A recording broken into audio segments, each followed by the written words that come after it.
Just wanted to share with y'all kind of what I've been working on today with my garden.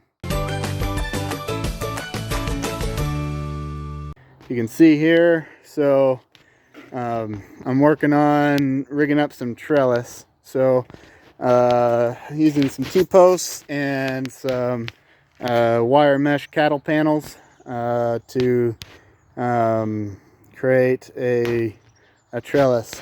Now you may be wondering here, like, what all that black plastic is that I have laid down there. If you have a new garden or a new plot of gardening that you're working on, or you're tired of pulling weeds, something that my dad taught me a long time ago is to you can lay down the black plastic and it acts as a barrier for weeds and cut back on your weed quantities.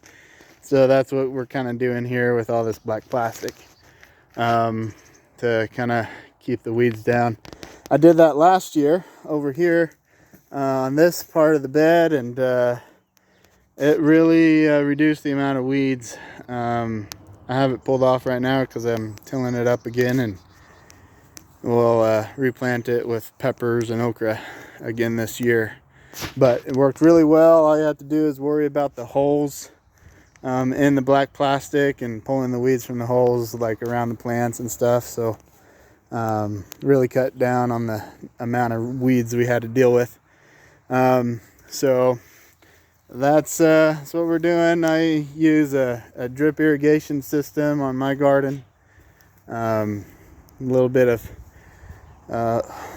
just some 1/4 inch soaker hose here, and they got soakers and irrigation and drip irrigation lines all underneath this black plastic. And so last step is going to be putting the trellis on and then mulching it with some hay here to insulate the ground a little bit from the heat during the summer months. But that's what I'm doing.